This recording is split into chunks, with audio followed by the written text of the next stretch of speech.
Assalamualaikum warahmatullahi wabarakatuh. Apa khabar semua? Okey, Ustaz rasa kamu pun tahu pada minggu ini kita akan adakan mata pelajaran PJK, iaitu subjek pendidikan jasmani dan kesihatan. Okey. Untuk kelas PJK ni kita akan teruskan pembelajaran kita, iaitu unit yang ketiga. Okey. Kamu boleh buka buku teks kamu, unit yang ketiga, muka surat 15. Okey. Dalam unit yang ketiga ni, kita akan belajar apa? Okey, kita akan belajar iaitu johan kategori serangan. Apa dia dekat sini? Tajuk dia ni. Okey. Dalam tajuk ni kita akan belajar sukan-sukan yang ada kategori serangan. Okey. Apabila kita main sukan ni, kita kena serang pihak lawan, kita kena attack. Itu yang akan kita belajar dalam tajuk ni. Okey, contohnya sukan yang ada kategori serangan. Yang pertama ada bagi dalam gambar tu, sukan hoki.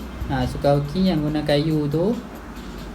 Okey, yang kedua sukan rugby. Okey, rugby menggunakan tangan dan perlukan kekuatan badan yang kuat untuk rugby ni. Okey. Yang ketiga ialah frisbee. Frisbee ni dalam bahasa Melayu dia cakra terbang. Okey, cakra terbang. Okey, macam mana frisbee ni nak main frisbee ni? Ustaz akan tunjuk cara macam mana sukan frisbee ni, cakra terbang ni. Untuk yang sukan rugby dan hoki ni mungkin kamu dah tahu kan. Okey. Namakan permainan lain yang termasuk dalam permainan kategori serangan. Okey, permainan apa lagi yang ada kategori serangan? Contohnya sukan bola sepak, sukan bola jaring, sukan bola keranjang, dan lain-lain lagi. Adalah sukan yang mana ada banyak yang kita tahu sukan-sukan ni ada yang ada kategori serangan. Okey, mari kita tengok macam mana cara nak main sukan frisbee ni, sukan cakra terbang.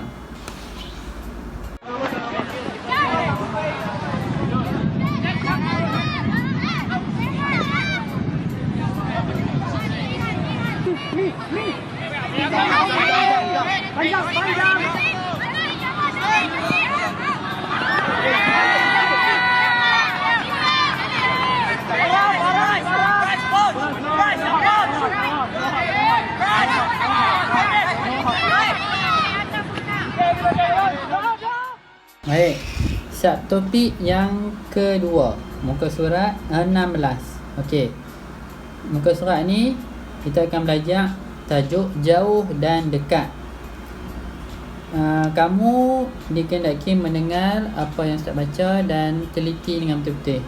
Dengar elok nah. Ching Fu dan rakan-rakan sedang berlatih kemahiran menghantar dan menerima bola menggunakan alatan pada pelbagai jarak.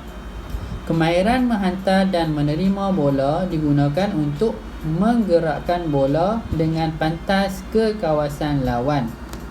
Okey. Jika rakan sepasukan kamu berada jauh, kamu mesti menolak bola dengan kuat. Okey, apabila kawan sepasukan kamu berada jauh daripada kamu kena menolak bola tu menggunakan kayu hoki tu dengan kuat. Okey, kalau kamu tolak pelan tak sampailah kan, sebab jarak kawan kamu jauh. Tengok tu, dia ada dekat jarak tu 8 meter kan. Okey. Seterusnya, jika rakan sepasukan kamu berada dekat, kamu menolak bola dengan perlahan. Okey, apabila rakan sepasukan kamu berada dekat dengan kamu perlu tolak secara perlahan kepada kawan kamu. Tolak perlahan. Kalau dia duduk dekat, kita tolaklah pelan. Jangan tolak jauh, nanti akan ke belakang lah. Okey. Seterusnya, kamu mesti fokus pada pergerakan bola supaya dapat menerima bola dengan tepat. Okey, semasa hantaran tu, kalau main dah permainan apa pun, kalau kita nak menerima bola ataupun kita nak menghantar bola, kita kena fokus pada pergerakan bola tu. Kita kena tengok betul-betul. Yang menerima bola pun ataupun yang menghantar bola, kita kena fokus. Okey, kalau contohnya kalau kita nak menghantar, kita kena tengok kita nak hantar ke mana. Kita kena fokus betul-betul. Kalau yang menerima bola, kita kena tengok betul-betul bola tu mai kat kita ke ataupun pergi ke lain. Yang tu. Okey. Seterusnya, kedudukan titik kontak di antara alatan dengan bola amat penting untuk memastikan ketepatan, ketinggian, arah dan kelajuan bola. Okey, dekat sini dia kata titik kontak. Apa dah titik kontak tu? Okey, titik kontak ialah titik pertemuan atau sentuhan di antara anggota badan atau alatan dengan bola semasa menghantar atau menerima bola. Okey, itu ialah maksud titik kontak. Okey, baik. Yang ni kamu tengok sikit dekat skrin. Okey. Ini adalah kemahiran menghantar dan menerima bola menggunakan alatan hoki. Okey. Kamu guna alatan hoki tadi kan?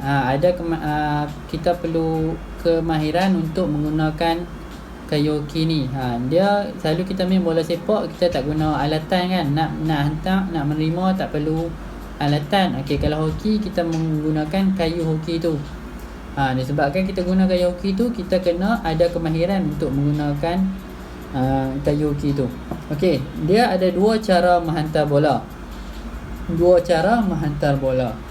Yang pertama, menolak bola. Menolak bola bertujuan untuk memberikan bola kepada rakan sepasukan semasa perlawanan hoki. Yang kedua, memukul bola. Memukul bola bertujuan untuk menjaringkan gol dalam permainan hoki. Okey, dekat sini ada dua cara menghantar bola.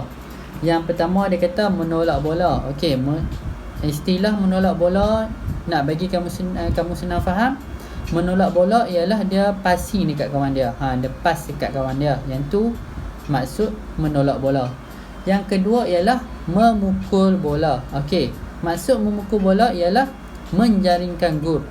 Okey, apabila kamu dapat dengar perkataan memukul bola dalam hoki ni, ianya ialah menjaringkan gol. Kamu kena menjaringkan gol, memukul bola. Okey, kalau menolak tu passing dekat kawan. Kalau memukul, memukul untuk menjaringkan gol. Baik, subtopik yang ketiga iaitu Raja Kelecek, Raja Mengandang. Okey, dalam tajuk ni Syafiq digelar Raja Kelecek kerana dia mahir mengelecek untuk mengawal bola dan melepasi pihak lawan. Asrul pula digelar sebagai Raja Mengandang kerana dia mahir mengadang pemain lawan daripada meneruskan serangan. Okey, dekat sini kita akan belajar cara untuk mengawal bola dan melepasi pihak lawan. Dan kita akan belajar mengadang pihak lawan daripada melintasi kita. Okey, macam kita main bola sepak, ada striker, ada defend. Okey, striker tu perlu melepasi defend tu. Kalau defend pula perlu mengadang striker tu untuk melepasi kita. Okey. Yang pertama, tengok. Ketika gelecek, bola mesti rapat di kaki supaya mudah untuk mengubah arah pergerakan bola. Okey, kalau kita mengelecek bola sepak, kita kena bola dan kaki tak boleh jauh daripada kaki dan bola tak boleh jauh. Supaya kita mudah untuk membuat pergerakan bola itu ke mana-mana. Okey, yang kedua, sebagai pengadang, saya perlu mendekatkan diri dan membayangi pemain lawan untuk menghalang dia menghantar bola kepada rakannya. Okey, sebagai defender, sebagai defend, kamu kena mengadang supaya striker tu, supaya pihak lawan tak boleh melepasi kita. Okey, dengan caranya kita jaga jarak dengan striker tu. Jangan terlalu jauh, jangan terlalu dekat. Kita kena duduk sedang-sedang. Dengan kedudukan tu kita boleh menghalang dan kita boleh kita tak boleh bagi dia melepasi kita. Kalau keadaan tak dekat sangat, tak jauh sangat, mudah untuk kita baca pergerakan bola dan kaki dia. Okey. Yang ketiga, saya mesti menutup ruang kosong dengan segera untuk menghalang lawan mendapatkan bola. Okey. Yang ni defend yang lain, dia ahli pasukan yang lain, dia perlu apabila bola berada di pihak lawan, kita kena bertahan kan. Okey, bertahan. Player yang lain perlu menjaga dan menutup ruang kosong supaya menghalang lawan mendapatkan bola. Okey. Contohnya kalau kamu main bola, kalau kawan kamu tengah masuk dengan kawan lain, kamu yang dekat sini kat bawah kena ambil pihak lawan yang lain. Kena marking. Okey, kena duduk dekat dengan dia, menutup ruang kosong supaya pihak lawan yang lain tak passing dekat pihak lawan yang lain. Tu. Okey. Tengok cikgu dia kata, kamu mesti bergerak ke ruang kosong untuk mendapat bola. Okey, untuk tim kita, kalau kita attack, kawan kita yang lain kena mencari ruang untuk passing bola. Kalau kita duduk dekat pihak lawan, macam mana kita nak dapat bola tu kan? Kita kena mencari ruang kosong, bergerak, dan pasukan kita akan boleh passing kepada kita dengan mudah. Now Messi gets away from Gavi. Got Villa to his left. Still it's Messi. Oh, what a mesmerising run that was. The skill and the balance at that pace. And Tagliafico beaten to that by Mbappe. Watch him go. Mascherano won't get near him. And Mbappe down! It's a penalty for France.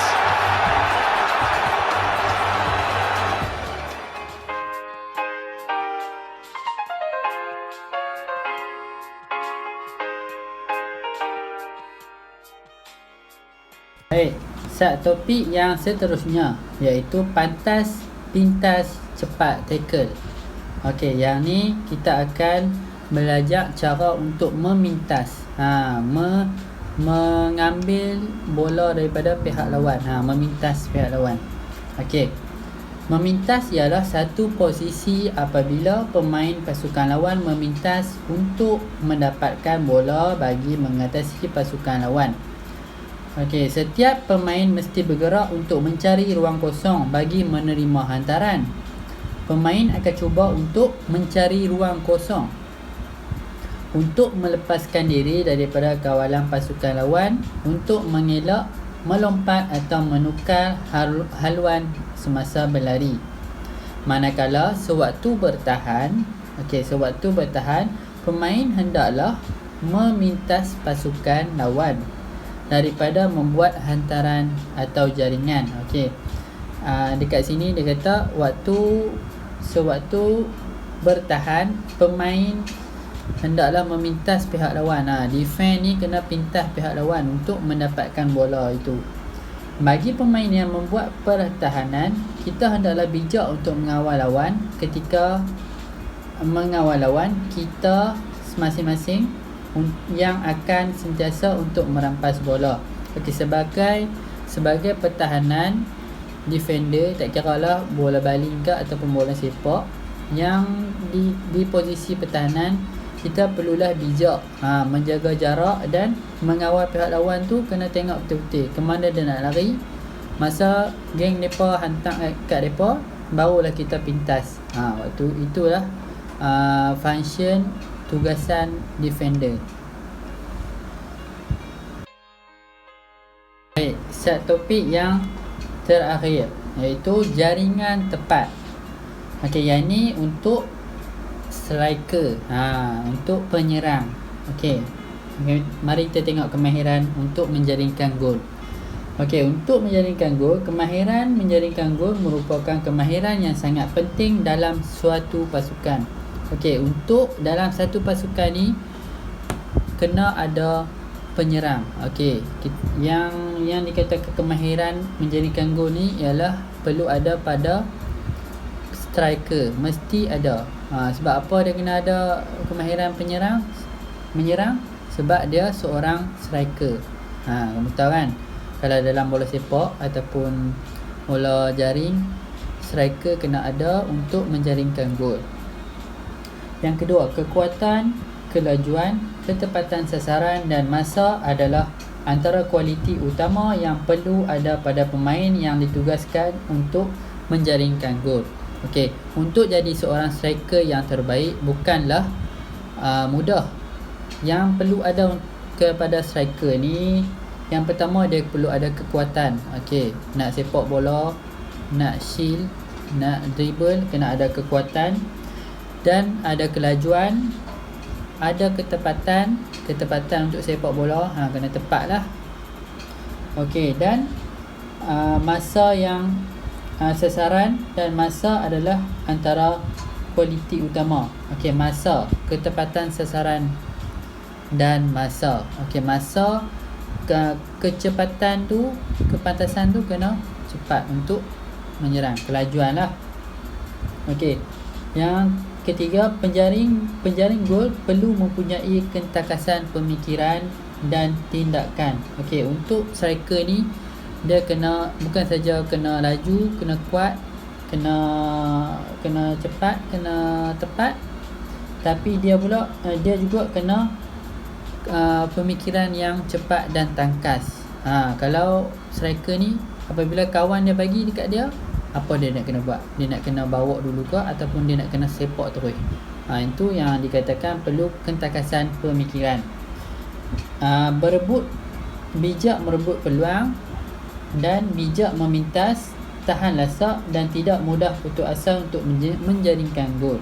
Okey, untuk dekat striker ni juga, dekat penyerang ni juga perlu bijak mencari peluang. Kalau dia ada peluang, dia sepak. Kalau tak ada peluang, cari dulu ruang. Okey. Yang seterusnya, bijak memintas. Bukan saja defend yang perlu memintas, striker pun kadang-kadang perlu memintas untuk mendapatkan bola dan menjaringkan gol.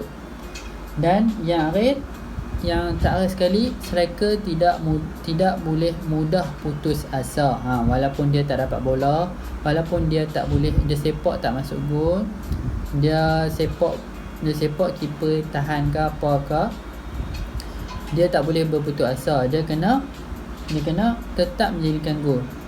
Kena berjiwa besar lah untuk jadi striker ni, untuk jadi penyerang ni. Okey, setelah kita dah belajar, kita dah tahu macam mana nak sukan yang menyerang, macam mana nak defend, macam mana nak memintas, macam mana nak menjaringkan gol. Okey, kamu boleh jawab latihan ni muka surat 20 dalam buku teks. Kamu boleh salin, boleh buat dalam buku tulis. Kalau gambar ni, kalau siapa yang boleh print, boleh print. Kalau siapa yang tak ada printer ke apa ke, kamu boleh cuba lukis. Kalau tak boleh tu tak apa, tulis jawapan dia saja, tu permainan dia saja. Kan ada kotak kuning kan, tulis perkataan dia saja. Kalau yang tak ada printer lah, kalau ada boleh print. Kalau yang pandai lukis, boleh lukis. Dan jawab salin soalan, lepas tu isi tempat kosong. Yang mana siap boleh hantar. Okey, setakat itu dulu video Ustaz pada kelas PJK pada minggu ini. Kita bertemu lagi pada kelas akan datang. Assalamualaikum warahmatullahi wabarakatuh.